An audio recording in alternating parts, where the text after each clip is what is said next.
अध्यक्ष महोदय, या ठिकाणी साहेबांनी विचारल्याप्रमाणे मागे त्याच्यावर केसेस झाल्यात किंवा नाही या संदर्भातली माहिती घेऊन आणि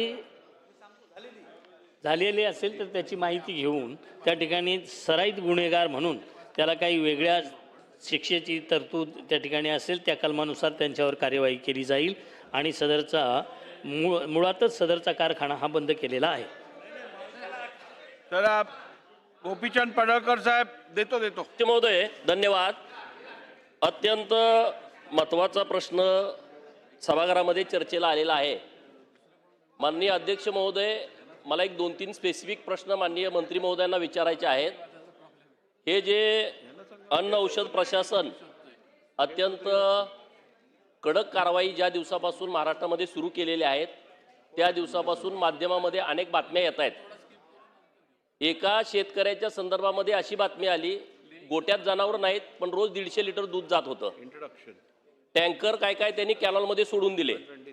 माझा मंत्री महोदयांना एकच प्रश्न असा आहे, पश्चिम महाराष्ट्रामध्ये किंवा अन्य ठिकाणी जेवढे दूध संघ आहेत त्या दूध संघामध्ये तुमच्या या कारवाई होण्यापूर्वी दूध किती येत होतं त्याचं आपण सगळं रेकॉर्ड चेक केलं पाहिजे आणि कारवाई नंतर त्यामध्ये तफावत किती पडलेली आहे. जेवढं दूध कमी झालंय, कारण बऱ्याच दूध संघामध्ये आता बाय प्रोडक्ट बनवणं कमी आलंय, बऱ्याच दूध संघामध्ये पॅकिंग करणं कमी आलंय. मी माझ्या जिल्ह्यातली माहिती सांगतोय, नावं घेत नाही.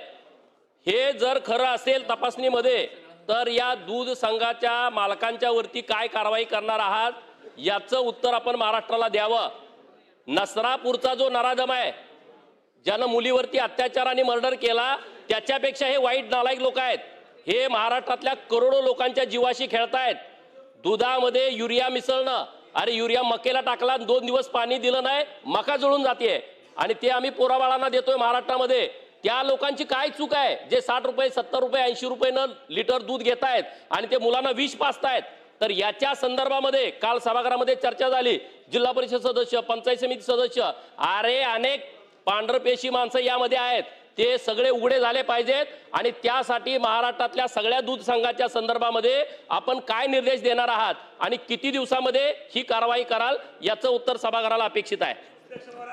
सन्माननीय अध्यक्ष महाराज, या ठिकाणी पडळकर साहेबांनी जो काही प्रश्न विचारला तर आता स्पेसिफिक प्रत्येक ठिकाणची आकडेवारी माझ्याजवळ नाही आहे, परंतु ज्या दिवसापासून भेसळावरची कार्यवाही किंवा विभागानं कामकाज सुरू केलं तेव्हापासून 20 ते 25% त्या ठिकाणी घट झालेली आहे.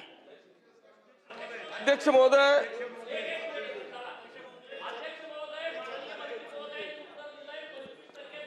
आली आहे 25% दुधात घट झाली. ते संघ हे आरोपी आहेत, त्यांच्यावरती तुम्ही गुन्हे दाखल करा. आता दुसरा तपास करण्याची आवश्यकता नाही. तुम्ही एकतर त्यांचं दूध रेकॉर्ड चेक करा, नाहीतर अकाउंट चेक करा.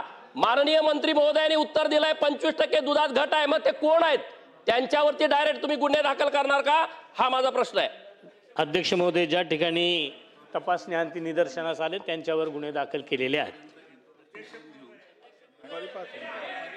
अध्यक्ष महोदय, मी